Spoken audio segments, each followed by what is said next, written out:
নমস্কার, মিস্টিক্যাল বেঙ্গলিতে আপনাদের স্বাগত। আজকের ক্লাসে আমরা চর্যাপদ নিয়ে আলোচনা করব। চর্যাপদের আজ হবে পঞ্চদশ পর্ব। চর্যাপদের পঞ্চদশ পর্বে আমরা আলোচনা করব বৌদ্ধ ধর্মের ইতিহাস এবং চর্যাপদের দার্শনিক তত্ত্বকে নিয়ে। আমরা জানি যে চর্যাপদ পড়তে গিয়ে বারবার বৌদ্ধ ধর্মের কথা পেয়েছি, তাহলে আমাদের জানার প্রয়োজন আছে যে বৌদ্ধ ধর্মের ইতিহাসটাই বা কী, এটি চর্যাপদে কী টাইপের ভূমিকা পালন করে। এর সাথে আমরা চর্যাপদের যে দার্শনিক তত্ত্বগুলি রয়েছে সেটি আলোচনা করব। বৌদ্ধ ধর্মের ইতিহাস। চর্যার ধর্মতত্ত্ব বুঝতে গেলে বৌদ্ধ ধর্মের ক্রমবিকাশ ও উৎপত্তি সম্পর্কে আলোচনা করা প্রয়োজন। আমরা বৌদ্ধ ধর্মের ইতিহাস সম্পর্কে সেইটুকুই জানব যতটুকু আমাদের জানার প্রয়োজন রয়েছে। মনে রাখা দরকার, বুদ্ধদেব নিজে কোনো ধর্মগ্রন্থ রচনা করেননি। বুদ্ধদেবের মৃত্যুর পরে তার উপদেশগুলোকে সংগ্রহ করার জন্য 4টি মহাসভার আয়োজন করা হয়েছিল। প্রথম সভাটি রাজগৃহে ডাকা হয়েছিল, যা তৎকালীন মগধের প্রথম রাজধানী ছিল। এর বর্তমান নাম রাজগীর, যা বিহার রাজ্যে অবস্থিত। এটি 483 খ্রিস্টপূর্বে সপ্তপর্ণী গুহায় হয়েছিল, যার সভাপতি ছিলেন কাশ্যপ। রাজার নাম ছিল অজাতশত্রু। তিনি হর্ষাঙ্ক বংশের রাজা ছিলেন।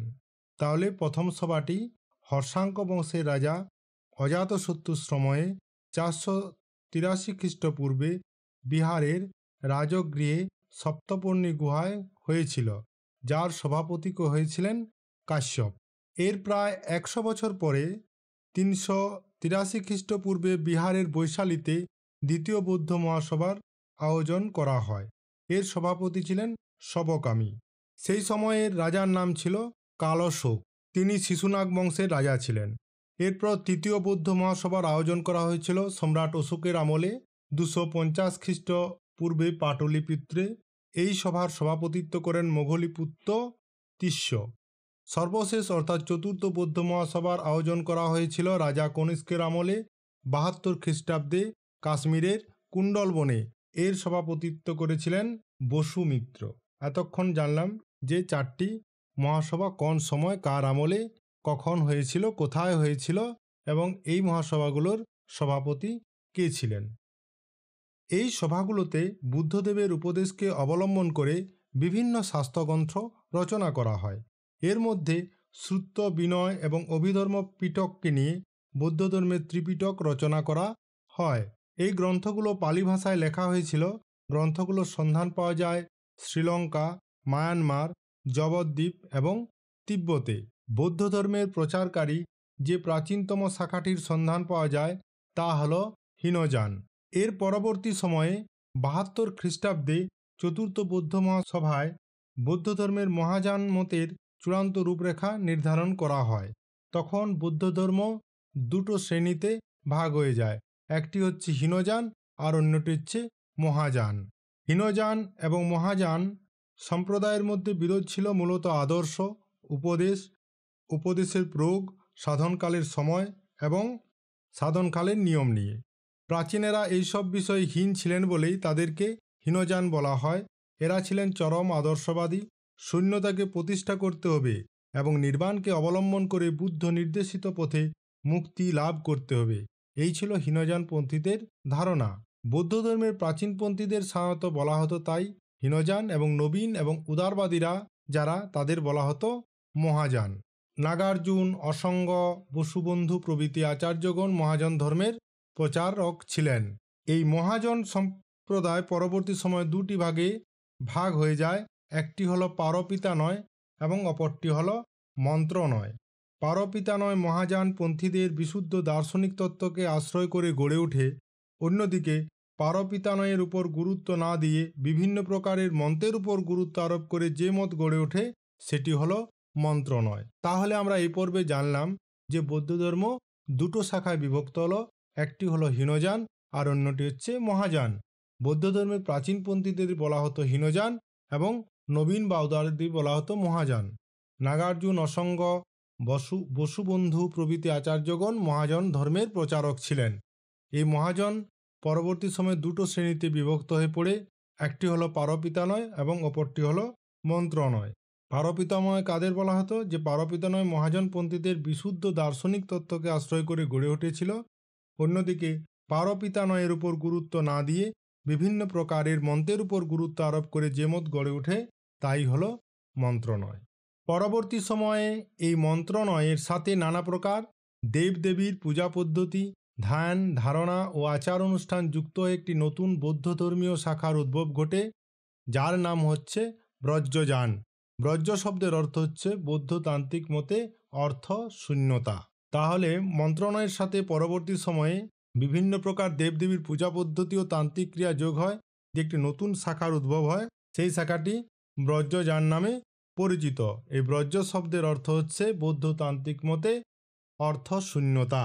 ব্রজযানপন্থী একদল সাধক কতকগুলি বিশিষ্ট মত অনুসরণ করে পরবর্তীকালে সহজযান নামে আর একটি নতুন সম্প্রদায়ের উদ্ভব ঘটায়। সহজযানপন্থীরা সাধনার জন্য কখনোই জটিল বা বাঁকা পথ অবলম্বন করত না। তাদের সাধনার পথ ছিল সহজ ও সরল। সহজিয়াপন্থীদের মূল আদর্শ ছিল সহজরূপ সত্যকে উপলব্ধি করা এবং মহাসুখে মগ্ন হওয়া। তাহলে এই পর্বে জানলাম আমরা কি, যে মন্ত্রণয়ের সাথে নানা প্রকার দেবদেবীর পূজা পদ্ধতি ও তান্ত্রিক ক্রিয়া যোগ হলো এবং একটি নতুন শাখার উদ্ভাবন ঘটল, যেটি ব্রজযান নামে পরিচিত। এই ব্রজযানপন্থী একদল সাধক কতকগুলো বিশিষ্ট মত অনুসরণ করে পরবর্তীকালে সহজযান নামে আরেকটি নতুন বিশেষ সম্প্রদায়ের উদ্ভব ঘটালো।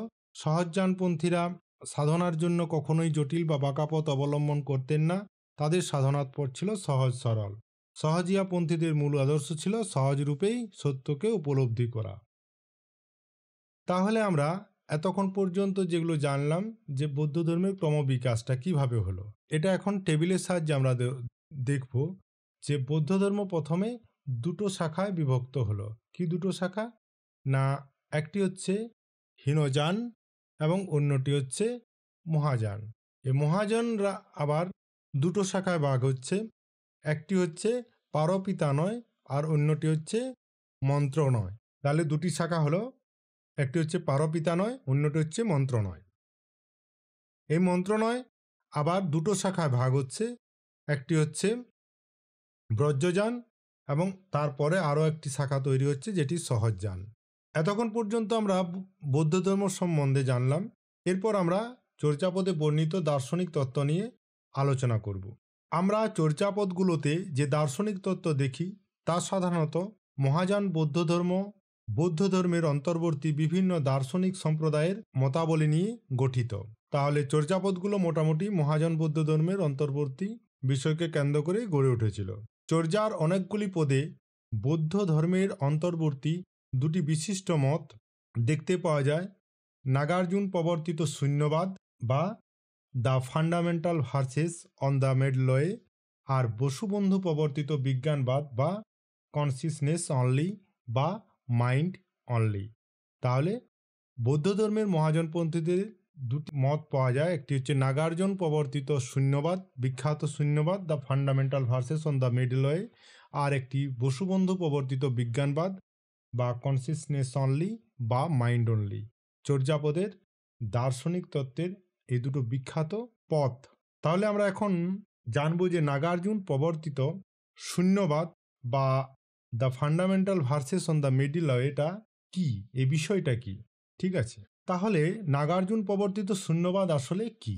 বিশিষ্ট বৌদ্ধ দার্শনিক নাগার্জুনের শূন্যবাদ দর্শন বা বৌদ্ধ ধর্মের শূন্যতার ধারণার উপর ভিত্তি করে প্রতিষ্ঠিত। দাবি করে যে এই মহাবিশ্বের কোনো বস্তু কিংবা প্রপঞ্চের কোনো অন্তর্নিহিত প্রকৃতি বা স্বভাব নেই, অর্থাৎ তা স্বভাব শূন্য। বিষয়টা কি? যে নাগার্জুন প্রবর্তিত শূন্যবাদ হল মহাযান বৌদ্ধ দর্শনের একটি কেন্দ্রীয় তত্ত্ব, যা শূন্যতার ধারণার উপর ভিত্তি করে গড়ে উঠেছে। নাগার্জুনের মতে স্বাধীন সত্তা বা সারবস্তু নেই, অর্থাৎ কি, যে কোনো জিনিসেরই নিজস্ব সত্তাগত প্রকৃতি দ্বারা স্বতন্ত্রভাবে অস্তিত্বশীল নয়, অর্থাৎ কি, সব কিছুই পরস্পরের উপর নির্ভরশীল, যেটা নাগার্জুন বলেন স্বাধীন সত্তা।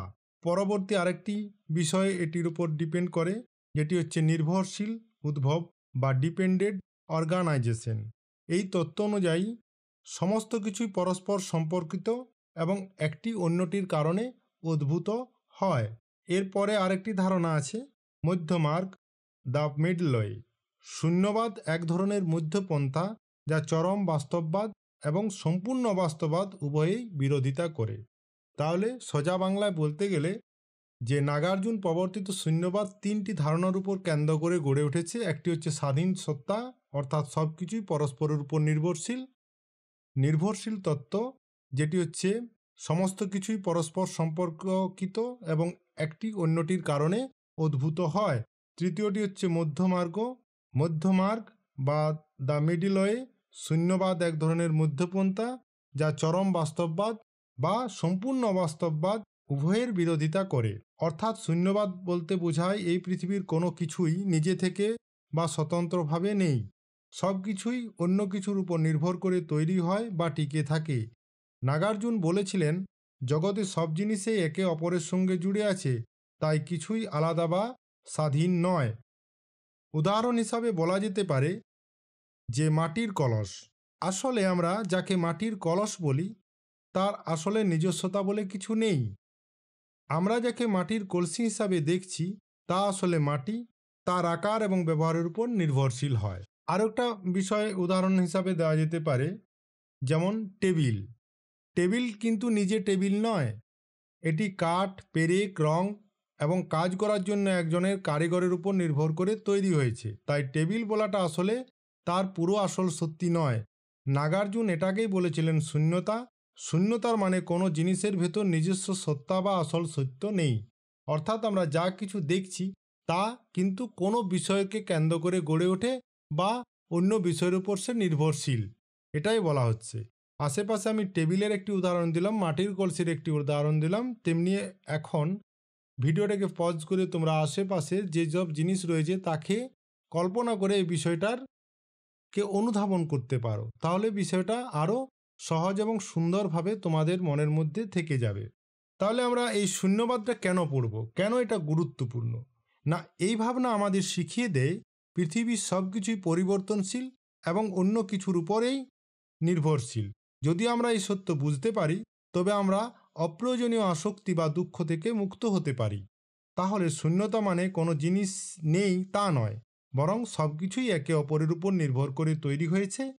এটাকেই নাগার্জুন বলেছিলেন শূন্যবাদ। বিখ্যাত পদকর্তা কাহ্নপাদের 7 নম্বর পদে এই শূন্যবাদের সুস্পষ্ট একটা ধারণা পাই। মনে করো কাহ্নপাদ 7 নম্বর পদ, সেই বিখ্যাত লাইন, তে তিনি হো ভিন্না, ভন ওই কান্ন ভব পরিচ্ছিন্না, যে আইলা তে গেলা, অবগামনে কাহ্ন বিমন ভইলা। বিখ্যাত পদ। আসলে এর অর্থ কি? আমরা তিন বলে যা কিছু পৃথকভাবে দেখেছি তা আসলে সত্য নয়। একটা ভাববোধ থেকে আমরা সব কিছুই পৃথকভাবে দেখি। জগতে যা কিছু সৃষ্টি হয়েছে তার বিনাশও আছে। সংসারের আসা যাওয়ার মাঝে আসাটাও সত্য নয়, যাওয়াটাও সত্য নয়। এটাই কান্নপাকে আনমনা করেছে। ঠিক আছে, এই পর্যন্ত আশা করি বোঝা গেল। তাহলে আমরা চর্যাপদের দার্শনিক তত্ত্বটা মোটামুটি বুঝলাম, যে নাগার্জুন প্রবর্তিত শূন্যবাদ এবং বসুবন্ধু প্রবর্তিত বিজ্ঞানবাদ। আমরা নাগার্জুন প্রবর্তিত শূন্যবাদটাকে নিয়ে আলোচনা করলাম, যে শূন্যবাদ কি এবং শূন্যবাদের উদাহরণ, শূন্যবাদ কেন গুরুত্বপূর্ণ। ঠিক আছে, এরপর আমরা পড়ব বসুবন্ধুর বিজ্ঞানবাদ। যে বিজ্ঞানবাদীরা কিন্তু এতটা নাস্তিক নন, তারা বিশুদ্ধ বিজ্ঞানকেই শূন্যতা বলেছেন। বিষয়টা কি? বসুবন্ধুর বিজ্ঞানবাদ হলো এক ধরনের দর্শন যেখানে বলা হয় এই জগৎ বা বাস্তবতা আসলে কেবলমাত্র মন বা চেতনার সৃষ্টি। এটি চৈতন্যবাদ বা কনসিয়াসনেস অনলি বা মাইন্ড অনলি তত্ত্ব নামেও পরিচিত। বিজ্ঞানবাদীদের মধ্যে শূন্যতা আসলে কি? যে এটি একটি মনেরই চেতনার একটি সৃষ্টি। মন যেমনভাবে কোনো বস্তুকে দেখবে, আমাদের চোখ বা ইন্দ্রিয় তাকে সেভাবেই দেখতে সহায়তা করে। বিষয়টা আগে গিয়ে আমরা আরও ভালোভাবে জানব। প্রথমে আমরা জানলাম বিজ্ঞানবাদ পড়তে গিয়ে যে কেবলমাত্র মন বা চেতনার সৃষ্টি। বিষয়টা কি না, সব কিছুই মন থেকে আসে। বসুবন্ধু বলেছেন আমরা যেটা দেখি বা অনুভব করি তা আসলে আমাদের মনের সৃষ্টি। বাইরের জগৎ আলাদা কোনো বাস্তব নয়, সব কিছুই আমাদের মনেই ঘটে। অর্থাৎ কি, আমরা যা কিছু বাইরে দেখছি, যা কোনো বিষয়কে অনুভব করছি, তা কিন্তু তার কোনো বাস্তব অস্তিত্ব নেই, আমাদের মনেই সব কিছু সৃষ্টি করছে। যেমন উদাহরণ, তুমি স্বপ্ন দেখছো, স্বপ্নে সব কিছুই বাস্তব মনে হয়, কিন্তু এগুলো কি সত্যি? না, সব কিছু তোমার মনের মধ্যেই তৈরি হয়েছে। বিজ্ঞানবাদ বলে জাগ্রত অবস্থায় জগতেও কিছুটা এইরকম, যা আমাদের মনের সৃষ্টি। আশা করি বোঝা গেল বিষয়টা, যে মনেই প্রধান বিষয়টা কি বিজ্ঞানবাদে। এরপর হচ্ছে আরেকটি বিষয়ের উপর নির্ভর করে বিজ্ঞানবাদ, সেটি হচ্ছে বস্তুর নিজস্ব অস্তিত্ব নেই। বস্তুগুলোকে আমরা যেমন দেখি, সেগুলোর কোনো নিজস্ব প্রকৃতি নেই, আমাদের মনেই তাদের রূপ, রং, আকার, গুণ ইত্যাদি তৈরি করে। তৃতীয় বিষয়টা কি, মনেই প্রধান বাস্তবতা। এই দর্শনে বলা হয়েছে মনেই একমাত্র সত্য, যা কিছু আমরা দেখি বা বুঝি তা মনের মাধ্যমেই ঘটে। তাহলে বিজ্ঞানবাদ তিনটি বিষয়ের উপর নির্ভর করে গড়ে উঠেছে। বিষয় তিনটি কি, একটি হচ্ছে মনেই প্রধান, দ্বিতীয়টা হচ্ছে বস্তুর নিজস্ব অস্তিত্ব নেই, তৃতীয়টা হচ্ছে সব কিছুই মন থেকে আসে। তাহলে বিজ্ঞানবাদের একটি সহজ উদাহরণ যদি দেওয়া হয়, বিজ্ঞানবাদের একটি সহজ উদাহরণ ধরো বা মনে করো তুমি একটি লাল আপেল দেখছো। বিজ্ঞানবাদ বলবে এই আপেলের রং, আকার, স্বাদ আসলে তোমার মনের সৃষ্টি। আপেল নিজে থেকে লাল নয়, তোমার মন সেটাকে লাল বলে দেখাচ্ছে। বাস্তবে বাইরের জগৎ এমনভাবে তৈরি যে আমাদের মনের মধ্যে এই ধরনের অভিজ্ঞতা তৈরি হয়। আরও কিছু উদাহরণ দিয়ে আলোচনা করলে বিষয়টা আশা করি তোমাদের মনে আরও স্পষ্টভাবে প্রতীয়মান হবে। উদাহরণ, স্বপ্ন দেখার উদাহরণ। ধরো তুমি ঘুমিয়ে স্বপ্ন দেখছো, স্বপ্নে তুমি একটি সুন্দর বাগানে হাঁটছো, পাখির ডাক শুনছো, ফুলের গন্ধ পাচ্ছ, স্বপ্নের মধ্যেই সব কিছু একদম বাস্তব মনে হয়, কিন্তু ঘুম থেকে উঠলে বুঝতে পারো যে এগুলো তোমার মনেরই সৃষ্টি ছিল। বিজ্ঞানবাদ বলবে যেমন স্বপ্নের জগৎ মনের সৃষ্টি, তেমনি আমাদের জাগ্রত অবস্থায় এই জগৎও মনেরই এক প্রকার কল্পনা। দ্বিতীয় উদাহরণ, মেঘের আকার। আকাশে ভেসে থাকা মেঘের দিকে তাকিয়ে তুমি একটা মেঘকে মনে করো ঘোড়ার আকারের, আর তোমার বন্ধুরা দেখছে সে মেঘ হাতির মতো। বাস্তবে মেঘ কোনো ঘোড়া বা হাতি নয়, মেঘ তো কেবল মেঘ, কিন্তু আমরা আমাদের মনের কল্পনার মাধ্যমে সেটাকে ঘোড়া বা হাতি বানিয়ে নিচ্ছি। বিজ্ঞানবাদ এটিই বোঝায় বাস্তব জগৎ এমন নয় যেটা আমরা ভাবি, আমাদের মনেই জগৎকে বিভিন্ন রূপ দেয়। তৃতীয় উদাহরণ, রং দেখা। তুমি যদি বলো এই ফুলটি লাল, তখন বিজ্ঞানবাদ বলবে ফুল আসলে লাল নয়, তোমার চোখ এবং মন মিলে তাকে লাল দেখাচ্ছে। কেউ যদি বর্ণান্ধ হয়, সে হয়তো এই ফুলকে সবুজ দেখবে। এর মানে ফুলের রং কোনো স্থির বা নির্দিষ্ট সত্য নয়, রং হলো আমাদের মনের একটি অভিজ্ঞতা। 4 নাম্বার উদাহরণ, মুভি দেখা।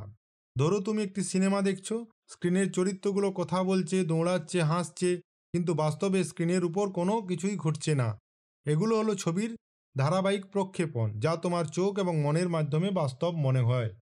বিজ্ঞানবাদ বলবে আমাদের বাস্তব জীবনও অনেকটা সিনেমার মতো, জগৎ হলো প্রেক্ষাপট আর আমাদের মন জগৎকে বাস্তব বলে অনুভব করায়।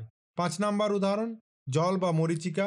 গরম রোদের মধ্যে মরুভূমিতে দূরে তাকালে তুমি দেখতে পাও জল চিকচিক করছে, কিন্তু সেখানে গিয়ে দেখো জল বলে কিছুই নেই। এটা আসলে তোমার মনের ভুল ধারণা। বিজ্ঞানবাদ বলবে জগৎ অনেকটা এইরকম, আমাদের মনে যেমন প্রতিচ্ছবি তৈরি হয় তেমনই আমরা জগৎকে দেখি, কিন্তু সেই জগৎ আসল সত্য নয়। কেন এটা গুরুত্বপূর্ণ, আমরা বিজ্ঞানবাদকে কেন পড়ব? না, বিজ্ঞানবাদ আমাদের শেখায় যে আমরা যেভাবে জগৎ দেখি সেটাই সত্য নয়, এটি মনের একরকম কল্পনা। যদি আমরা এটা বুঝতে পারি, তাহলে আমরা মায়া বা ভুল ধারণা থেকে মুক্ত হতে পারি এবং সত্যিকারের জ্ঞান লাভ করতে পারি। বসুবন্ধুর বিজ্ঞানবাদ আসলে আমাদের শেখায় মনের গভীর প্রকৃতি বুঝতে পারলে জীবনের অনেক সমস্যার সমাধান পাওয়া সম্ভব। এটি বাস্তবতাকে বোঝার এক নতুন পথ। তাহলে বিজ্ঞানবাদের মূল বার্তাগুলি কি? যা আমাদের মনেই জগৎ তৈরি করে, আমরা যেটা বাস্তব ভাবি তা আসলে মনের একটি অভিজ্ঞতা মাত্র, বাইরের কোনো জিনিসের নিজস্ব প্রকৃতি বা স্বাধীন অস্তিত্ব নেই, সব কিছুই মনের উপর নির্ভরশীল।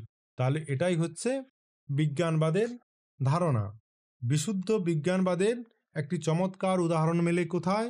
না, লুইপাদের 29 নাম্বার পদে। পদটি কি? যে ভাব ন হই অভাব ন জই, আইস সং বহে কোপতি আয়। এই পদের থেকে আমরা বুঝতে পারি ভাব ও অভাব, আস্তিক ও নাস্তিক এর কিছু সত্যও নয়, আবার মিথ্যাও নয়। সত্য শুধু একটি দুর্লক্ষ পরিকল্পনা মাত্র। আরও একটি বিশুদ্ধ বিজ্ঞানবাদের উদাহরণ এই মুহূর্তে মনে পড়ছে আমার, চাটিলপার 5 নম্বর চর্যাপদটি, যেখানে বলা হয়েছে, ভবনই গহন গম্ভীর বেগে বাহি, দু অন্তে চিখিল মাঝে ন থাই, ধামাতে চাটিল সাংকম গাড়ই, পারগামী লেওয়ে নিভর তারই। অর্থাৎ গম্ভীর বেগে প্রবাহিত ভবনদীর একদিকে শূন্যতা, অপরদিকে করুণা, এই দুইয়ের মধ্যে কোনো একটি ত্যাগ করলে পা ফসকে অথই জলে পড়তে হবে। চাটিল পাতায় সাঁকো গড়ে দিতে চেয়েছেন। এই সাঁকোর তাৎপর্য হল শূন্যতা ও করুণাকে মিলিয়ে দেওয়া। আবার অষ্টম চর্যায় কম্বলাম্বর পা বলেছেন, শোনে ভরতি করুণা নাবি, রূপা থই নাহিক ঠাবি। পদকর্তার করুণার নৌকা সোনা অর্থাৎ শূন্যতায় ভরে গেছে, সেখানে রূপা অর্থাৎ অবিদ্যা চিত্তজাত যে রূপ জগৎ, তার কোনো স্থান নেই। বৌদ্ধদের মতে ইন্দ্রিয়গ্রাহ্য বহির্বস্তুর সবটাই হল অবিদ্যাজাত চিত্ত। চঞ্চল চিত্তভিত্তিক কাল জ্ঞান, দেশ জ্ঞান সৃষ্টি করে এবং বিবিধ বস্তু জ্ঞান সম্ভব করে তুলে। তাহলে বিষয়টা কি, যে বৌদ্ধদের মতে আমরা যে পৃথিবী বা জগৎকে দেখি, অনুভব করি এবং বুঝি, তার সবটাই আসলে আমাদের চিত্তের বা কি মনের খেলা। আমাদের মন বা চিত্ত যেভাবে জিনিসগুলোকে উপলব্ধি করে, সেভাবেই আমরা জগৎকে দেখতে পাই। কিন্তু এই উপলব্ধি বা বোঝার পেছনে রয়েছে অবিদ্যা, যা অজ্ঞতা নামেও পরিচিত, যা আমাদের প্রকৃত সত্য থেকে দূরে সরিয়ে দেয়। এই হচ্ছে বিষয়। বিষয়টা কি, যে আর কিছুই নয়, আমাদের মন যেভাবে যে বিষয়গুলোকে নিয়ে ভাবায়, আমরা সেইভাবে সেটা দেখতে পাই। অর্থাৎ বস্তুর কোনো বাইরের জগতে আলাদা বিশেষ কোনো অস্তিত্ব নেই। কিন্তু এই উপলব্ধি বা বোঝার পেছনে রয়েছে অবিদ্যা, যা আমাদের প্রকৃত সত্য থেকে দূরে সরিয়ে রাখে। তাহলে বিশুদ্ধ বিজ্ঞানবাদ পড়তে গিয়ে যে বিষয়টার সম্মুখীন আমরা বারবার হচ্ছি, সেটা হচ্ছে চিত্তের প্রসঙ্গ। চিত্তের প্রসঙ্গটা বারবার আসছে। যে বিষয়টা কি, চিত্তই সব তৈরি করে। কেমন জিনিস? চঞ্চল চিত্ত, যে মন স্থির নয়, নানা জিনিসকে তৈরি করে। সময়, কাল, স্থান, দেশ এবং বস্তুজ্ঞান, তিনটি বিষয়কে তৈরি করে। চঞ্চল চিত্ত কি তৈরি করে না, সময় বা কাল, স্থান বা দেশ এবং বস্তুজ্ঞান। আমরা সময় বা জগৎকে যেমন দেখি, তা আসলে আমাদের মনের সৃষ্ট একটি ছবি। বিষয়টা কেমন? চিত্তের চঞ্চলতা এবং বিভ্রম। তাহলে আমরা চিত্তের ভূমিকা কি পাই? কোনো বিষয়কে উপলব্ধি করতে গিয়ে যে চিত্তই সব কিছু তৈরি করে। দ্বিতীয়টা কি? চিত্তের চঞ্চলতা এবং বিভ্রম।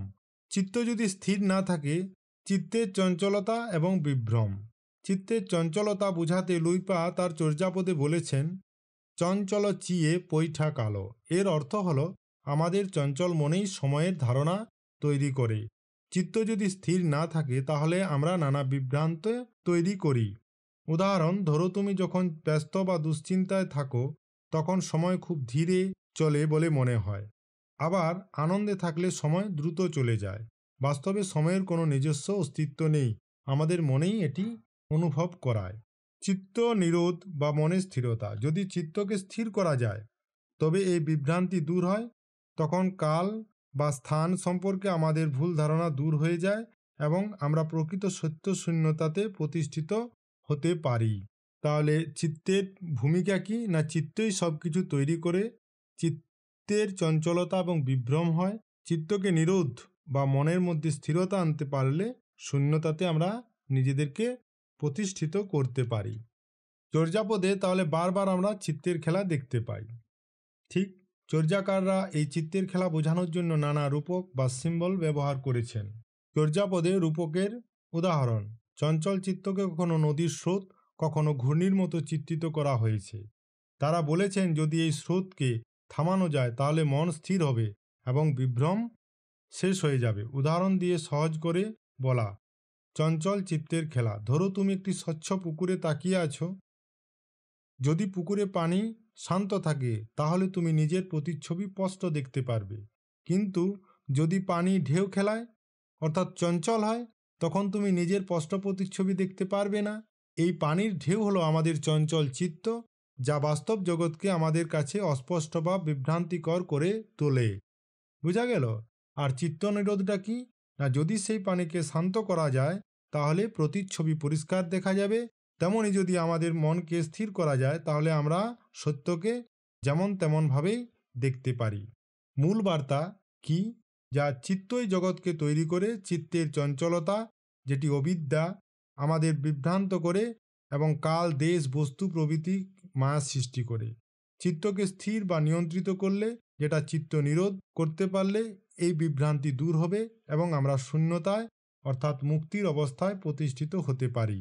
এটি চর্যাকারদের আধ্যাত্মিক উপলব্ধি এবং বৌদ্ধ দর্শনের একটি গভীর শিক্ষা। একটি উদাহরণ তো দিতেই হবে চর্যাপদ থেকে। চর্যার 22 সংখ্যক পদে সরহপা বলছেন এই বিষয়ে, আপনে রচি রচি ভব নির্বাণা, মিছে লয় বান্ধব অপনা, অম্ভে ন জানহু অচিন্ত জয়, জাম মরণ ভব কৈশন হই, জৈসে জাম মরণ বিতৈষ, জীবন্তে মইলে নাহি বিশেষ। আপন মনে ভব নির্মাণ রচনা করে বৃথা লোকে আপনাকে বন্ধনে জড়ায়। জন্ম মরণ কেমন করে হয় আমরা অচিন্ত যোগী তা জানি না। জন্ম যে রূপ, মরণও সেই রূপ। জন্মে ও মরণে কোনো বিশেষ পার্থক্য থাকে না। সহজিয়াদের মতে চিত্তের দুটি রূপ আছে। একটি হচ্ছে কি? অবিদ্যাজাত চিত্ত, যা বিভ্রান্ত, মোহগ্রস্ত এবং আসক্তিতে ভরা। এটি আমাদের ভুলভাবে জগৎকে বুঝতে বাধ্য করে। দ্বিতীয়টি হচ্ছে প্রকৃত প্রভাস্বর চিত্ত। খেয়াল করো, এই দুটো বিষয়কে আমি চর্যাপদের আলোচনা করার সময় বলেছিলাম যে অবিদ্যা চিত্ত এবং প্রকৃত প্রভাস্বর চিত্ত। তাহলে চিত্তের এই দুটি রূপ, একটি হচ্ছে অবিদ্যা চিত্ত, যা বিভ্রান্ত, মোহগ্রস্ত এবং আসক্তিতে ভরা। এটি আমাদের ভুলভাবে জগৎকে বুঝতে বাধ্য করে।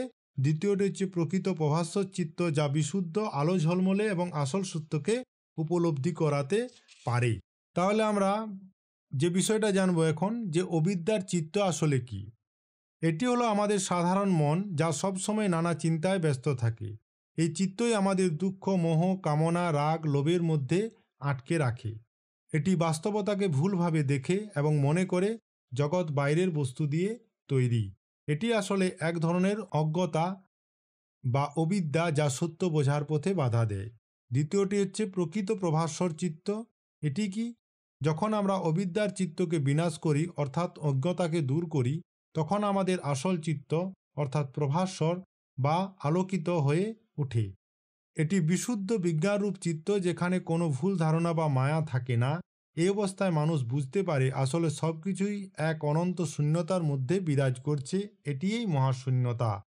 মহাশূন্যতা মানে কোনো কিছুই স্থায়ী বা চিরস্থায়ী নয়, সব কিছুই পরিবর্তনশীল এবং একে অন্যের উপর নির্ভরশীল। একটি সহজ উদাহরণ দিলে বিষয়টা পরিষ্কার হবে। মনে করো যে আয়নায় ধুলো মুছলে। আয়নায় ধুলো মুছলে যেমন প্রতিচ্ছবি স্পষ্ট হয়, অবিদ্যার চিত্ত ধুলো পড়া আয়নার মতো। এতে সত্য প্রতিফলিত হয় না। কিন্তু যখন আমরা এই ধুলো অর্থাৎ কি অজ্ঞতা ও মোহকে সরিয়ে ফেলি, তখন আয়নার মতো আমাদের মনও পরিষ্কার হয়ে যায় এবং প্রকৃত সত্য ধরা পড়ে। মেঘ সরলে যেমন সূর্য দেখা যায়। আর মেঘ সরলে যেমন সূর্য দেখা যায়, বিষয়টা কি? আমাদের বিভ্রান্ত চিত্তকে মেঘের মতো ভাবো। যখন মেঘ থাকে তখন সূর্য দেখা যায় না। মেঘ সরে গেলেই সূর্যের আলো স্বচ্ছভাবে আমরা দেখতে পারি। তেমনি যখন অবিদ্যা দূর হয় তখন আমাদের প্রকৃত প্রভাস্বর চিত্ত প্রকাশ পায়। মূল কথা কি? আমাদের চিত্ত যদি অবিদ্যার দ্বারা আচ্ছন্ন থাকে তবে আমরা ভুলভাবে জগৎকে বুঝব। যদি আমরা অবিদ্যার চিত্তকে বিনাশ করি তাহলে আমরা প্রকৃত প্রভাস্বর চিত্ত বা বিশুদ্ধ বিজ্ঞানরূপ চিত্তে পৌঁছাতে পারি। এই চিত্তই মহাশূন্যতাকে উপলব্ধি করতে পারে, যেখানে আসক্তি, মোহ এবং ভুল ধারণার কোনো জায়গাই নেই। সহজ ভাষায় এটি হলো এক ধরনের আধ্যাত্মিক জ্ঞান বা চেতনা স্তর, যেখানে মানুষ সত্য উপলব্ধি করে এবং মুক্তি লাভ করে। বসুকু তার 6 নম্বর পদে একটি সুন্দর রূপক চিত্রের সাহায্যে এই দুই রূপকে পরিস্ফুট করেছেন। পদকর্তা নিজের চিত্তকে অবোধ হরিণের সাথে তুলনা করে বলেছেন, কাহারে ঘিনি মিলি অচ্চ হুকিস, বেড়িল হাঁক পড়ল চৌদিশ, অপনা মাংসে হরিণা বৈরি, ক্ষণ ছাড়য়ে ভুসুকু অহেরি। কাকে গ্রহণ করে কাকে ছেড়ে আমি কিসে আছি, আমাকে ঘিরে চারদিকে হাঁকডাক পড়ছে। নিজের মাংসের জন্যেই হরিণ নিজের শত্রু, ভুসুকু ব্যাধ তাকে ক্ষণমাত্র ছাড়ে না। হরিণ ঘাসও খায় না, জলও স্পর্শ করে না। হরিণ হরিণীর ঘর কোথায় তা জানে না। হরিণী হরিণকে বলে, ওগো শুনো, এ বন তুমি ভ্রমণ করো। হরিণ তরঙ্গের মতো ছুটে, তার খুর দেখতে পাওয়া যায় না। হুসুকু বলেছেন, অশিক্ষিত মানুষের মনে তত্ত্ব প্রবেশ করে না। অর্থাৎ এখানে পদকর্তার মূল বক্তব্য হল, অবিদ্যা বিমোহিত চিত্ত হরিণ যখন দোষ বুঝতে পারে, তখন সমুদয় জাগতিক ভোগ ত্যাগ করে নির্বাণ লাভ করার জন্য অন্ধবেশে ধেয়ে চলে। এই হলো চিত্তবোধ চর্যাপদের, চিত্তের খেলা। তাহলে আমরা জানলাম যে অবিদ্যা, শুদ্ধ চিত্ত, অজ্ঞতা, মহাশূন্যতা, শূন্যতা এবং প্রকৃত প্রভাস্বর, এই বিষয়গুলো আমরা চর্যাপদের জানলাম এই পর্যন্ত আলোচনায়। তাহলে আমরা আগে আলোচনা করলাম যে অবিদ্যা চিত্তটি এবং প্রকৃত প্রভাস্বর চিত্তটি। এরপর আমরা জানব যে চর্যার কিছু পদে আবার চতুঃশূন্য মতবাদ নানাভাবে গৃহীত হয়েছে। চতুঃশূন্য মতবাদ, এই চতুঃশূন্য মতবাদ নাগার্জুনের লেখা পঞ্চক্রম নামে তান্ত্রিক বইতে বিশেষভাবে বর্ণিত হয়েছে। এই চতুঃশূন্য মতবাদটা কি না, শূন্যতার চারটি স্তর। একটি হচ্ছে শূন্যতা, ঠিক আছে, শূন্যতার চারটি স্তর। একটি হচ্ছে শূন্যতা বা সাধারণ শূন্যতা, দ্বিতীয় স্তরটি হচ্ছে অতি শূন্যতা, আর তৃতীয় স্তরটি হচ্ছে মহাশূন্যতা, আর চতুর্থ স্তরটি হচ্ছে সর্বশূন্যতা। তাহলে এই হচ্ছে চারটি স্তর। তাহলে চর্যাপদের কিছু পদে আমরা চতুঃশূন্য মতবাদটাকে দেখতে পাই, যেটি হচ্ছে চারটি স্তরে বিভক্ত। একটি হচ্ছে শূন্যতা বা সাধারণ শূন্যতা, তারপরে অতি শূন্যতা, তারপর মহাশূন্যতা, তারপর সর্বশূন্যতা। চতুঃশূন্য মতবাদ হল শূন্যতার চারটি স্তর, যা আমাদের চিত্তের বিশুদ্ধতা বা মুক্তির স্তরগুলোকে বোঝায়। এটি ধাপে ধাপে আমাদের অশুদ্ধ চিত্ত থেকে সম্পূর্ণ বিশুদ্ধ চিত্তে পৌঁছানোর একটি পথকে দেখাতে সাহায্য করে। এই চারটি স্তর হলো শূন্যতা বা সাধারণ শূন্যতা, সবচেয়ে অশুদ্ধ স্তর। এই স্তরে আমাদের মন দুঃখ, ভয়, ক্ষুধা, তৃষ্ণা, কষ্ট, শোকে ইত্যাদিতে জড়িত থাকে। এটি আমাদের সাধারণ অবস্থার চিত্ত, যেখানে মন সবসময় কষ্ট বা সমস্যায় ভোগে। আমরা এই স্তরে থাকলে জগৎকে ভুলভাবে দেখি এবং সবসময় উদ্বিগ্ন থাকি। সহজ উদাহরণ, একজন মানুষ যিনি সবসময় ভয়, চিন্তা এবং কষ্টের মধ্যে থাকেন, তিনি শূন্যতার প্রথম স্তরে রয়েছেন। এরপর আসে অতি শূন্যতা। এটি সাধারণ শূন্যতা থেকে কিছুটা উন্নত স্তর, কিন্তু এখনও দোষমুক্ত নয়। এই স্তরে কিছু আনন্দের অনুভূতি আসতে শুরু করে, যেটা হচ্ছে কাম, সন্তোষ, সুখ, গর্ব, বিস্ময় ইত্যাদি। কিন্তু এগুলো আমাদের মনকে শান্ত করে না, বরং বিভ্রান্ত করে। এখানে মনে হয় আমরা সুখী, কিন্তু এই সুখও আসলে ক্ষণস্থায়ী। মানুষ মনে করে সে সুখী, কিন্তু আসলে সে আসক্তি, অহংকার বা কামনায় আটকে আছে। কোন স্তরে সে বসবাস করছে? তখন সেটি অতি শূন্যতা স্তরে মানুষ বসবাস করছে। অতি শূন্যতা স্তরে কাম, সন্তোষ, সুখ, গর্ব, বিস্ময় ইত্যাদিগুলি থাকে। কিগুলি মুক্ত হয়? না, ভয়, চিন্তা এবং কষ্ট। সহজ উদাহরণ, যেমন তুমি যদি ধনী হও এবং মনে করো যে টাকা পয়সা তোমাকে সুখ এনে দিয়েছে, তাহলে তুমি অতি শূন্যতায় আছো। কিন্তু এই সুখ ক্ষণস্থায়ী, কারণ এক সময় এটি শেষ হয়ে যাবে এবং তুমি আবার দুঃখ পাবে। এরপর আসে কি? মহাশূন্যতা। এটি আরও উন্নত স্তর, কিন্তু এখনও কিছু ভুল এতে রয়ে গেছে। এই স্তরে আগের চেয়ে বেশি বিশুদ্ধ, কিন্তু এখনও অলসতা, ভুল বোঝাবুঝি এবং বিস্মৃতির মতো সমস্যা রয়ে গেছে। এখানে মানুষ বুঝতে শুরু করে যে দুনিয়ায় বস্তুগত আনন্দ বা দুঃখ আসলে মায়া, কিন্তু এখনও সে পুরোপুরি মুক্ত হতে পারেনি, কারণ মাঝে মাঝে সে বিভ্রান্ত হয় এবং আলস্যে ভোগে। সহজ উদাহরণ, একজন যোগী বা সাধক যিনি অনেক কিছু উপলব্ধি করেছেন, কিন্তু এখনও মাঝে মাঝে ভুল সিদ্ধান্ত নেন বা অলস হয়ে পড়েন, তিনি মহাশূন্যতা স্তরে রয়েছেন। শূন্যতার সর্বশেষ স্তর হচ্ছে সর্বশূন্যতা। এটি চূড়ান্ত মুক্তি, যেখানে কোনো দোষ নেই। এটি চিত্তের চূড়ান্ত বিশুদ্ধ অবস্থা, যেখানে কোনো ভয়, দুঃখ, সুখ, কাম, গর্ব, ভুল, বিভ্রান্তি কিছুই নেই। এখানে ব্যক্তি সম্পূর্ণভাবে প্রভাস্বর চিত্তে বা আলোকিত চেতনায় পৌঁছে যায়। এটি পরম সত্য, যেখানে মনের কোনো আসক্তি, আকাঙ্ক্ষা বা বিভ্রান্তি থাকে না। সহজ উদাহরণ: একজন সম্পূর্ণ জ্ঞানী বা মুক্ত সাধক, যিনি দুনিয়ার কোনো কিছুতেই আসক্ত নন, যিনি সব কিছুকে সমানভাবে দেখেন এবং চূড়ান্ত সত্য উপলব্ধি করেছেন, তিনি এই মুহূর্তে সর্বশূন্যতা স্তরে রয়েছেন। মূল কথা কি? না, আমাদের মন ধাপে ধাপে শুদ্ধ হয়, ঠিক যেমন কাদা থেকে পরিষ্কার জল বের হয়। প্রথমে মন দুঃখ কষ্টে থাকে, অর্থাৎ সে শূন্যতার প্রথম স্তরে রয়েছে। তারপর একটু সুখ পায়, অর্থাৎ সে অতি শূন্যতায় পৌঁছায়। তারপর আরও কিছুটা সে বিশুদ্ধ হয়, অর্থাৎ সে মহাশূন্যতায় পৌঁছে গেছে। এবং সবশেষে সে চূড়ান্ত মুক্তিতে পৌঁছায়, অর্থাৎ সে সর্বশূন্যতায় পৌঁছেছে। সর্বশূন্যতাই বা চূড়ান্ত শূন্যতাই হচ্ছে প্রকৃত সত্য, যেখানে মন সম্পূর্ণ বিশুদ্ধ এবং মুক্ত। এটি নাগার্জুন ও চর্যাপদের সহজিয়া সাধকদের এক গভীর উপলব্ধি, যা আমাদের শেখায় কিভাবে ধীরে ধীরে আমরা মুক্তি লাভ করতে পারি জাগতিক মায়া থেকে। বোঝা গেল? তাহলে আমরা এই পর্বে জানলাম যে নাগার্জুনের লেখা পঞ্চক্রমের যে চতুশূন্য মতবাদটি রয়েছে সেটিকে নিয়ে, এই চতুশূন্য মতবাদ কি এবং কেন, এর গুরুত্ব, সেটিও বুঝলাম। তাহলে আজকের 15তম ক্লাসে আমরা চর্যাপদের ধর্ম, বৌদ্ধ ধর্ম নিয়ে কিছুটা জানলাম। অর্থাৎ যতটুকু জানার আমাদের চর্যাপদ পড়ার প্রসঙ্গে রয়েছে সেইটুকুই আমরা জেনেছি। আর চর্যার দার্শনিক তত্ত্বকে নিয়ে আমরা আলোচনা করলাম। আশা করি ক্লাসটি তোমাদের ভালো লেগেছে। ক্লাস সম্পর্কে কোনো অভিযোগ থাকলে অবশ্যই কমেন্টে লিখবেন। যে চ্যানেলের লিঙ্ক রয়েছে মিস্টিক্যাল বেঙ্গলি চ্যানেল টেলিগ্রামের, এই টেলিগ্রাম চ্যানেলটিতে তোমরা জয়েন করতে পারো।